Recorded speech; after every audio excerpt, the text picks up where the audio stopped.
እሺ ምንድነው? ዛር አለው። እሺ ከዛ መተት። እሺ ሉሲፈር። እሺ አይነጠላ ስፔሻል የሆነ ጎበዝ ተማሪዎች ተሰባስበው አንድ ክላስ ሆነው ምንድነው የሚባሉት? ስፔሻሎች ናቸው። ስፔሻሎች ነን እኛ በቃ ተመራርጠን አንተም ስፔሻል መንፈስ አርቲ ቡርቲ ሳይሆን ቁርባን እስከሚችሉ ድረስ እስከዛ ድረስ ስፔሻላይዝድ ያደረጉትን ሰብስበን ነው ወጣ ነው። ምን ማለት ነው? እስኪ ቁርባን እስከሚችል ድረስ ስፔሻል መንፈስ ማለት ሰርቫይቫል ነው። ያው እኛ ሰርቫይቭ ማድረግ አለብን። ልጁ እናቴዋ ቅድስት ነች፣ እሱ እናት። ከዛ ስትወልድ በጣም ተቸገረችና ለመድኃኒዓለም ሰጠች። የመድኃኒዓለም ልጅ ነው እንግዲህ ምን እንደሚያደርግ ትገምታል። ከዛ በቃ ስራችን አበላሽ። እኛ ሙስሊሞች ነን፣ መተት ያደረጉት በአንድ ቀበሌ ለብል እንግዲህ እስከ 100 ሚሊዮን ካፒታል ያለን ሰዎች ነን። ከዛ ያንን ቀበሌ ሙሉ በቃ ተቆጣጥረን ይዘናል። በቃ ይሄን ድገምልኝ፣ በጣም የምፈልገው ነው። አንድ ቀበሌ ለማሰር ስንት ትከፍላላችሁ?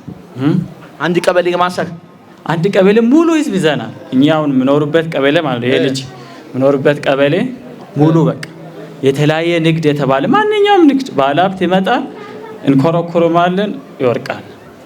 እስከ 100 ሚሊዮን ካፒታል አለን በአንድ ቀበሌ ሙሉ። የህዝቡን እድል ወደኛ ነው የምንወስደው። በቃ ይሄን በደንብ አዳምጡ። ምነግራችሁ ነገር ሁሉ ጊዜ ይሄ ነው። የሰፈር መተት ሰፈር በሙሉ ሚይዝ መንፈስ ማለት ይሄ ነው። ካያችሁ ይሄን በደንብ ካዳመጣችሁ ይሄ ሚስት ከገባችሁ በቃ ነፃ ወጣችሁ የምትወጡት። ብዙ ጊዜ ምነግራችሁ ነገር ይሄ ነው። ካደጋችሁበት ሰፈር ውጡ፣ ካብሮ አደጋችሁ ተለዩ። ካለበዚያ አታድጉም፣ አትለወጡም። ምራችሁ ለዚህ ነው።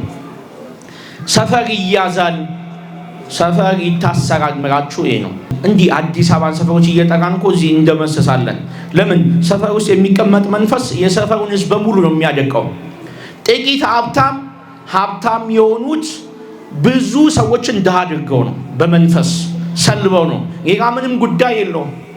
ጥቂቶች ናቸው፣ በጣም ጥቂት በእግዚአብሔር ቸርነት ሰርተው የተለወጡት።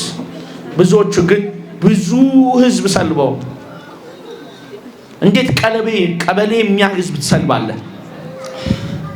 እኔ መጀመሪያ እኮ ማለት ነው ኦርቶዶክሶች መሰቃየት አለባቸው። ስለዚህ የኔ ደቀ መዛሙርቶች ደግሞ አይዛባሉ እኛን ኦርቶዶክሶችን ሲያሰቃዩ እኔ ደግሞ ያንን ፈልጋለሁ። ሰጥቶ መቀበል ማለት ነው፣ ሌላ ሂሳቤ ማለት ነው። ለምንድን ነው ኦርቶዶክስ ማድቀቅ የፈለገው? ታዲያ ምኑን ነው ወርኩት? ጠላቶቼ እነሱ አይደሉ እንዴ? ጠላቶቼ እነሱ አይደል እንዴ? እኔ እኮ አላማዬ ምንድን ነው? ሰው መንግስተ ሰማያት እንዳይገባ አይደል? ሰው ገነት በገባ ቁጥር ዳግም ምጽአት ወደዚህ ይመጣል፣ መጨረሻ ይመጣል። ያንን መዋጋት አለብኝ።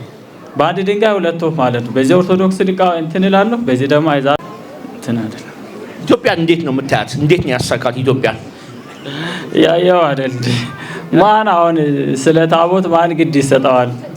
ስለ ማንም ግድ፣ ስለ ቅዱስ ቁርባን ማን ግድ ይሰጠዋል? አሁን ቅዱስ ቁርባን ወጣ ስል የሚያናድደኝ እኮ ልጅ ቅዱስ ቁርባን ገና ሲወጣ ይደፋል። ናኩቶ ተብሎ ድርገት ሲፈጸም ሲገባ ነው የሚነሳው። እስከዛ ይነሳው ከመሬት። ምክንያቱም ክርስቲያኑ ለምንድን ነው እንደዚህ ያድነዘዝከው? በቀል አለብን። ድሮ እነ ተክለ ሃይማኖት እና አቡነ ተጫውቶብናል። ስለዚህ አሁን መጫወት ነው። አሁን ውጪዎችን እናሳድጋለን እኮ ኢትዮጵያን ግን ኖሮም እንዳያልፍላቸው ነው የምንፈልገው። በቃ መበቀል ተክሌ ያንተ ልጆች እንደዚህ ያሰቃየው ነው ማለት ፈልጋለሁ። ከተክለ ሃይማኖት ጋር ነው እንዴ አንተ እንዴ? ሳጥናኤል እኮ ነው ድሮ እኔ ከዘባዘንኬ ጋር እንትን እላለሁ እንዴ? በቃ ከእግዚአብሔር ጋር ከመድኃኒዓለም ጋር መገዳደር። በቃ መድኃኒዓለም ደስ አይበለው ነው። በቃ መድኃኒዓለም በጣም ነው የሚጣለው። በጣም መድኃኒዓለም በጣም ይሄ ልጅ ምን እንደምን ታውቃለህ? መድኃኒዓለም ቀን ስለ ስጋ ያለምን እንዴት መድኃኒዓለም እየተሰቀለልኝ ዛሬ ስቃይ ያየ እንጀራ ስጠኝ ብዬ እንዴት እለምነዋለሁ? ሰው የሞተ እዚህ ለቅሶ ላይ ሆኖ እንዴት አንተ ቁሳዊ ነገር ትለምናለህ? ይላል። የአዲስ አበባን ህዝብ እንዴት ነው ያዝከው? የለም ሁሉም ተይዟል። አንቴና በቃ ዋይፋይ እኔ ራውተር ሆኜ ሁሉ ነው ወደ እኔ ስባቸዋል። አንድ ሰው እንኳን ለማንም አናዝን፣ ማንም መታዘን የለበትም። ለማንም አናዝን። በቃ ይሄ ልጅ እኮ በቃ እንዴት ነው አሸነፋችሁ እንዴ ስል አይ ቆይ ይላሉ። ከዛ እኔ ሳጥናኤሉ ምንድነው እዚህ ልጅ ላይ እንትን አላችሁ ብዬ እስኪ እኔ ልምጣ ብዬ መጣሁ። እናቱ ጋርና እሱ ጋር ሁለቱ ከፈረሱ ብዙ ማገኘው ነገር አለ። ይሄ ቀልድ መስሎ የሚሰማው ካለ በጣም የተሸወደ ለዘላለም የማይነቃ ሰው ነው። ኢትዮጵያ ምን ያህል እንደተያዘች፣ ኦርቶዶክስ ምን ያህል እንደተያዘች፣ ትውልዱ ምን ያህል እንደተያዘ፣ ክርስቲያን ምን ያህል እንደተያዘ ነው ይሄ የምናየው። ክርስቲያን ተይዟል፣ በአህዛብ ተይዟል። ክርስቲያን እየተሰለበ ነው። ክርስቲያን ከፍ እንዳይ እየተደረገ ነው። በተለያየ ነገር በመናፍስት አሰራር እያልን ሁልጊዜ የምንጮህ ለዛ ነው። እዚህ ቆመን እኮ ይህንን መንፈስ ጥለነው የምናናዝዘው ምን አይነት ጥፋት እያጠፋ እንዳለ እንዲናገር ነው። ልማቱን አይደለም የሚናገረው፣ ጥፋቱን ነው፣ ተንኮሉን ነው የሚናገረው። እንድንነቃ እኮ ነው፣ ሌላ ነገር አይደለም። ብዙ የቤት ስራ አለብን። ብዙ መንጋዎች ጠፍቷል። ብዙ በጎች ተበትነዋል። መመለስ አለብን። ኦርቶዶክስ ውስጥ ያለ በጣም ብዙ ክርስቲያን በመንፈስ ታስሯል። ነፃ ማውጣት አለብን። ይሄ ጉባኤ አሁን ምናልባት ብዙ ነን አይደለ? ገዚህ አዳራሽ ነው ብዙ እንጂ በጣም ጥቂት ነን። ምክንያቱም ኦርቶዶክስ በሚሊዮን የሚቆጠር አማኝ ነው ያላት። ለዛ በሚሊዮን በሚቆጠር አማኝ መድረስ አለብን። አግዙን እንድናገለግል። የአዲስ አበባ ሕዝብ ታስሯል እኮ። ክፍለ ሀገር ከመውጣታችን በፊት መጀመሪያ እዚህ ያለውን እንፍታ ብለን ነው። በጣም የኢትዮጵያ ሕዝብ ተይዟል። በሉሲፈር፣ በድግምት፣ በጠንቋይ፣ በደብተር በቃ እንደ አሸን ነው መንፈሱ፣ እንደ አሸን። ያየው አለ፣ የምድሩ አለ። በቃ ሙሉ ለሙሉ እቺን ሀገር ለማፍረስ ለምን እና አቡነ ተክለ ሃይማኖት እና አቡነ ገብረ መንፈስ ቅዱስ ጸልየው እንዲህ አይነት መንፈስ አባሯል። በጸሎታቸው ሕዝቡን ጠብቋል። ሕዝቡ ያለው መንፈስ ነቅለው ነው በቅድስና ኖሮ ወደ እግዚአብሔር ሄዱት፣ ቅድስናቸውን የጨረሱት። እነሱ ግን ከሄዱ በኋላ ያንን የሚያስቀጥል ዲያብሎስን የሚቀጠቅጥ ትውልድ ጠፋ። አሁን እኛ ስንነሳ አዲስ ትምህርት የሚመስለው አለ። ምንም አዲስ ትምህርት የለም። የማርቆስ ወንጌል ጌታችን ኢየሱስ ክርስቶስ አጋንንት በቃሉ ሲያወጣ ይሄ ሰው በቃሉ አጋንንት የሚያወጣው አዲስ ትምህርት የሚያስተምረው ከየት የመጣ ነው የሚለው የፈሪሳውያን ቃል አሁንም አለ። እንዴት አጋንንት ይቀጠቀጣል የሚሉ አሉ። ለአጋንንት ጥብቅና እየቆሙ አሉ። ኦርቶዶክስ አትፈውስም እንዴ? ኦርቶዶክስ አታድንም እንዴ? ኦርቶዶክስ አጋንንትን አትቀጠቅጥም እንዴ? በቃ ፈውስ እንደሌላ ዝም በቃ ጸበሉም ካህን አይግባበት፣ ዝም ብሎ ይፍሰስ። ዝም ብላችሁ ተጠመቁ፣ መንፈስ አትበሉ፣ አትቀጥቀጡ፣ አትስገዱ። ዛሬ በዓል ነው፣ ዛሬ ግዝት ነው፣ እግዚአብሔርን አታምልኩ፣ አትንበከኩ። በቃ ይሄ መታሰራችንን እንዳናውቅ የሚያደርጉ ሰዎች አሉ። መንቃት ያስፈልጋል። ትውልድ ወይ ንቃ፣ ክርስቲያን ወይ ንቃ። ኦርቶዶክሳውያን ብዙ በረከት አላቸው። ስንጠመቅ እግዚአብሔር መንፈስ ቅዱስ ብዙ በረከት ሰጥቶን ነው ውስጣችን የገባው። ያ ግን በመንፈስ በአሕዛብ በመተተኞች፣ በደብተሮች፣ በጠንቋዮች ያ እንዲወሰድ ተደርጓል። ስጋችን ተቦጭቋል፣ በረከታችን ተቦጭቆ ሄዷል። የዛን የደቀቅ ነው። እግዚአብሔር ግን ጊዜው ደረሰ። ኦርቶዶክስ እንድትፈታ፣ ክርስቲያኖች እንዲፈቱ ጊዜው አሁን ደረሰ። እግዚአብሔር የተመሰገነ ይሁን። አሁን ይኸው አባቶችን እያስነሳ ነው እግዚአብሔር። ዝም በተባለበት በጨለማው ዘመን አባታችን መላከ መንክራት መምህር ግርማ ወንድሙ ተነሱ። ከዛ በኋላ ደግሞ እኛ ልጆቻቸው ተነሳን። እኛ ደግሞ ከኛም በኋላ ገና ትውልድ ይመጣል።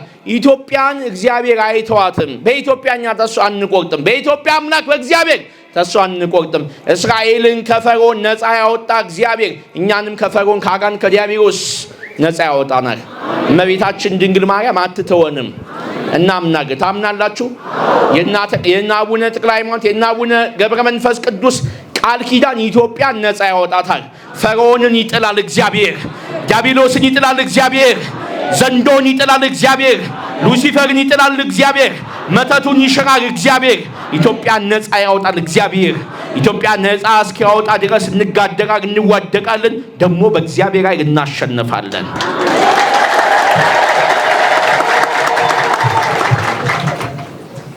ይሄ በፍጹም እንዳትጠራጠሩ። ኢትዮጵያ ነፃ ትወጣለች። እንደዚህ እንደወደቀች አትቀርም። ነፃ እንወጣለን። ኦርቶዶክሳውያን በሃይማኖታችሁ ደስ ሊላችሁ ይገባል። ሃይማኖታችሁን አጥብቁ። እምነታችን የበለጠ እናጠብቅ ይገባል። ዲያብሎስ እኛ ላይ ነው ጦርነቱን የሚከፍተው። እሽተመክር እሺ፣ አሁን ኢትዮጵያ ነፃ ትወጣለች ነው ያልከው። ወንድ ውለዷ መጀመሪያ ሰው መቼ ተወለደና ነው የምታሸንፈው? እንዴት እንደዚህ ቀላል አይደለም። እኛም ሙሉ ኃይላችን ሰብስበን እዚህ ሀገር ነው ያለነው። በቃ እስከ ቀበሌ ሌብል ገብተን እየሰራን እኮ ነው። እንኳን እዚህ ዋና ከተማ ላይ ቁጭ ብሎ በጣም ብዙ የተደራጀ እቅድ ነው። አንድ ሙሉ ቀበሌ አንተ ስትይሱና ስታደነዝዙ የዛ ቀበሌ እንደ አንድ ሰው ይጠፋል እናንተ የሚያሸንፍ በጸሎት ሞኝ በቃ ምንም አያውቁም። የዚች ልጅ እናት በቃ እቺ የተረገመች የሚካኤል ልጅ ጣለብን። በቃ ሰው ማንም እኮ አላስተማራት። ሚካኤል አስተማራት፣ ይሄን ወለደች። ይሄ ደግሞ የሚገርምህ የዛን ደብር ካህን ስለ መናፍስት ውጊያ አስተማረ። ያ ካህን ደግሞ ሰዎችን ያጠመቀ እኚህ ሰዎች ምልኩትን መተት ማስወጣት ጀመረ። ሰንበት ትምህርት ቤት የሚያስተምረውን መምህር አስተማረና ስለ መናፍስት እንዲያስተምር ሴቶችን ድንግልናቸውን እንዲጠብቁ ዲያቆናትንም ዝም ብሎ ስጋው ደሙን አክብረው እንዲቀድሱ የሚያውቃቸውን ዲያቆናት አሁን በቃ ያ ደብር በእናንተ ትምህርት ነው የሚመራው። ከየት ነው የመጣው? ወደ ጎፋ አካባቢ ነው። ወደ ጎፋ እዛ ነው ተወልዶ ያደገው? አዎ እዛ ነው። የሚገርምህ የዚህ ልጅ አይምሮ በጣም ጎፋ ማለት እዚህ ቅርብ ነው አይደለም? ጎፋ እዛ ጋር ጎፋ ሳውላ ደቡብ ክልል ማለት ነው። የዚህ ልጅ አይምሮ ለልጃችን ሰጠን፣ ለታላቅ ልጃችን ማለት ነው። ያ ልጅ ደግሞ እንደ ግብር የሚያቀርብልን የሴቶችን ድንግልና ነው። በቃ ሴት አያልፍም። ድንግል በብር ይመስላል ሰው ግን አይመስልም። በብር ከፍሎ ድንግልናቸውን ወስድ ይመስላል ግን እኛ ነን ግብር ነው። የእሱ ታናሽም ሁለቱም በቃ ግብር ድንግልና በቃ ደም በደም አደረግን ከተማዋን። እነዚህ ቤት ደግሞ ገበያ ወፍጮ ቤት አላቸው እንዳይኖር የሴት ልጅ የ12 ዓመት ህፃን ልጅ አጥንት ወሰድንና ገበያው ምግብ እንዳይሸጥ ወፍጮ ቤት እንዳይኖር አዚም ለቀቀ። በቃ እናት ትለፋለች፣ አባት ይለፋል፣ ምንም ጠብ ብል ነገር የለም። የዚህን አይምሮን ድፍን ልቡን ደግሞ ጠላዋጌ ልከን ሁሌ በቃ እንደዚህ ታፕኖ ነው በቃ የሚሰግደው። ቢያንስ 1000 ይሰግዳል እንደዚህ ታፕኖ ማለት ነው። ሁሌ እንላካለን። ሰውየው ደግሞ ሼህ ነው በቃ ይሄ እነሱ ጋር መካ ነው ምናምን ሄዶ ነው የመጣው። ስለዚህ ራሱ ነው የሚደግመው፣ ምንም ሰው አያስፈልገው። በግሽ ተዘጋጅ። አፍልውጣ ወንድማ ስለተወለደ ነው እየወጣ ያለው የተሸነፍከው። እግዚአብሔር ገስጸን። ተዘጋጅ። አይኔ እያየ ጥርስ እያገጠጠ ኢትዮጵያ ነጻ ትወጣለች። የእናንተ ዘመን አገዛዝ ሁሉ አብቅቷል። ከዚህ በኋላ ተዘጋጅ። እጆች ላይ በቅድስት ሥላሴ ስም በኢየሱስ ክርስቶስ ስም ወደ ሲኦል እንገባለን። በድንግል ማርያም ስም ሁላችንም ዘመኑን ለቀን ሲኦል ታስረናል። ቅዱስ ሚካኤል በሰይፉ ይረደን ይደምስሰን። 3 ጊዜ እናውጣ ቶሎ። ቅድስት ሥላሴ ገስጸ። እንዴት ነህ? ሰላም ነህ? ማን ነው ስምህ? ወልደ መድኅን ይባላል። ምን መልእክት አለ? መልእክት አስተላልፍ እስኪ። በርቱ፣ መድኃኒዓለምን ያዝ፣ ፍቅሩን ፈልጉ። መጀመሪያ ፍቅሩን ከፈለጋችሁ ፍቅር ካለ በቃ አለቀ ነው እና ተሳሰቡ እርስ በርስ ለቤተሰቦቻችሁ፣ ለሰው ይዘው ደግሞ ምጽዋት የግድ ነው። ምጽዋት ከሌለ አድኑ። ማን ነው ስምህ?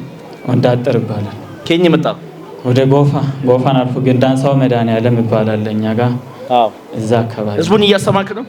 በተቻለ መጠን ነፃ እንዲወጣ ያገኘሁትን ማቀውን ነገር አስተምራለሁ። ኢቴንም አባቴንም እናቴንም ወንድሞቼንም ትንሽ እየለወጥኩ ነው። ወደዚህ እየመጡ ነው።